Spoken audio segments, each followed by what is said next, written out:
ನಮ್ಮ ಎಲ್ಲ ಪ್ರಮಾಣ ಭೂಮಿ ಮಕ್ಕಳಿಗೆ ಈಗ ನಿಮ್ಮ ಅಧ್ಯಕ್ಷರೆಲ್ಲ ಮಾಹಿತಿ ಕೊಟ್ಟರು. ನಿಮಗೆ ನಮ್ಮ ವತಿಯಿಂದ ಹೇಳೋದಿಷ್ಟ ನಿಮಗೆ ಈಗಾಗಲೇ ನೀವು ಕೂಡ ನಿಮ್ಮ ಸಂಘದವರು ಮಾನ್ಯ honourable R M minister R M sir ಜೊತೆ ಮತ್ತು ರೆಸ್ಪೆಕ್ಟೆಡ್ ಕಮಿಷನರ್ ಜೊತೆ ನೀವು ಎಲ್ಲಿ ಮೀಟಿಂಗ್ ಮಾಡಿದೆ. ಮೀಟಿಂಗ್ ಮಾಡಿದ್ಮೇಲೆ ಕೂಡ ಆ ಮೀಟಿಂಗ್ ನಂತರ ಕೂಡ ಸಾಕಷ್ಟು ನಮ್ಮ ಹಂತದಲ್ಲಿ ಕೂಡ ಮೀಟಿಂಗ್ ಆಗಿದೆ, ಇದು ಆಫೀಸ್ ಲೆವೆಲ್ ಕೂಡ ಮೀಟಿಂಗ್ ಆಗಿದೆ. ಆ ಮೀಟಿಂಗ್ ನಂತರದಲ್ಲಿ ಇನ್ನು ಶಾರ್ಟ್ಲಿ ನಿಮಗೆ ನೆಕ್ಸ್ಟ್ ಒಂದು ವಿದಿನ್ ಸ್ಪ್ಯಾನ್ ಆಫ್ ಒನ್ ವೀಕಲ್ಲಿ ನಿಮಗೆ ಏನು ಒಂದು ನಿಮ್ದು ಏನು ಫೀಸ್ ಬರ್ತಾ ಇತ್ತು ಮುಂಚೆ ಆ ಫೀಸನ್ನು ಕೂಡ ಜಾಸ್ತಿ ಮಾಡ್ತಾ ಇದ್ದೀವಿ. ಅದು ನಿಮಗೆ 1 ವೀಕಲ್ಲಿ ನಿಮಗೆಲ್ಲರೂ ಕೂಡ ಆರ್ಡರ್ ಪಾಸ್ ಮಾಡ್ತೀವಿ. ಏನು ಮುಂಚೆ ಅಮೌಂಟ್ ಬರ್ತಾ ಇತ್ತು ಆ ಅಮೌಂಟಿಂದ ಹೆಚ್ಚಿನ ಪ್ರಮಾಣ ಕೊಡಬೇಕು ಅನ್ನೋ ದೃಷ್ಟಿಕೋನದಿಂದ ಅಮೌಂಟನ್ನು ಜಾಸ್ತಿ ಮಾಡಿಬಿಟ್ಟು ವಿದಿನ್ ಸ್ಪ್ಯಾನ್ ಆಫ್ 7 ಡೇಸ್ ನೀವು ಆರ್ಡರ್ ಕೊಡ್ತಾರೆ.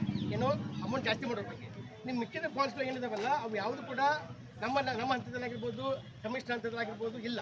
ಅವೆಲ್ಲ ಗೌರ್ಮೆಂಟ್ ಹಂತದಲ್ಲಿ ಡಿಸಿಷನ್ ಆಗುವಂಥ ಪ್ರಕ್ರಿಯೆಗಳು.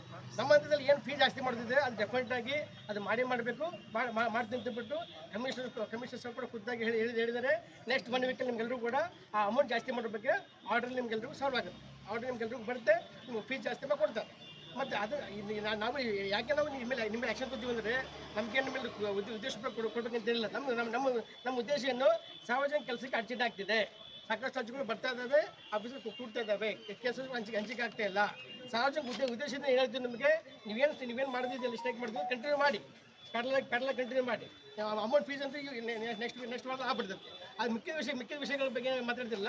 ಅವು ಆ ಒಂದು ವಿಷಯಗಳನ್ನು ಸರ್ಕಾರ ಮಟ್ಟದಲ್ಲಿ ನೀವು ಅದನ್ನು ನಿಭಾಯಿಸ್ಕೊಡ್ರಿ. ಅದು ನಮ್ಮ ಹಂತ ಆಗಿರ್ಬೋದು, ಕಮಿಷನ್ ಹಂತದಲ್ಲಿ ಇಲ್ಲ. ಸಾರ್ವಜನಿಕ ದೃಷ್ಟಿಕೋನದಿಂದ ನೀವು ಎಲ್ಲರೂ ಕೂಡ ಏನು ಈ ಶಾರ್ಟಿಗೆ ಆರ್ಡರ್ ಮಾಡ್ತಾರಲ್ಲ, ಆರ್ಡರ್ ಮಾಡೋದು ಸಹಜ.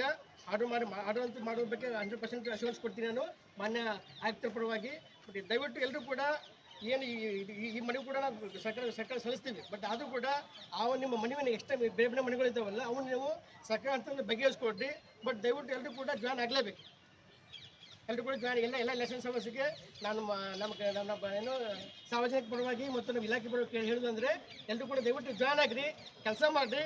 ನಿಮ್ಮ ಬೇಡಿಕೆ ಕೂಡ ನೀವು ಕಟ್ಟಲಾಗಿ ನೀವು ಬಗೆಹರಿಸ್ಕೊಡ್ರಿ. ಅದ್ರ ಬಗ್ಗೆ ನಮ್ಮ ತಕರಾರು ಇಲ್ಲ. ಹಾಗಾಗಿ ದಯವಿಟ್ಟು ಎಲ್ಲರೂ ಜಾಯ್ನ್ ಆಗಲೇಬೇಕು. ಈ ಕೆಲವ್ರ ಮೇಲೆ ಆ್ಯಕ್ಷನ್ ತೊಗೊಂಡಿದ್ದೀವಿ, ಅದು ಮುಂದೆ ಹಂತಕ್ಕೆ ಹೋಗೋದು ಬೇಡ. ಆ ಒಂದು ದೃಷ್ಟಿಕೋನದಿಂದ ನಮ್ಮ ಇಲಾಖೆ ವತಿಯಿಂದ ಎಲ್ಲರೂ ಹೇಳ್ತಿರೋದು, ದಯವಿಟ್ಟು ಕಡ್ಡಾಯವಾಗಿ ಎಲ್ಲರೂ ಕೂಡ ರಿಪೋರ್ಟ್ ಆಗಿ ನಿಮ್ಮ ಬೇರೆ ಬೇಡಿಕೆಗಳನ್ನು ಸಕಾರಾಂತದಲ್ಲಿ ಬಗೆಹರಿಸ್ಕೊಳ್ಳಿ. ಇಷ್ಟು ಮಾತ್ರ ನಾನು ಆಯುಕ್ತ ಪರವಾಗಿ ಮತ್ತು ಸಾರ್ವಜನಿಕ ಪರವಾಗಿ ತಮಗೆಲ್ಲರಿಗೂ ರಿಕ್ವೆಸ್ಟ್ ಮಾಡ್ತೀನಿ.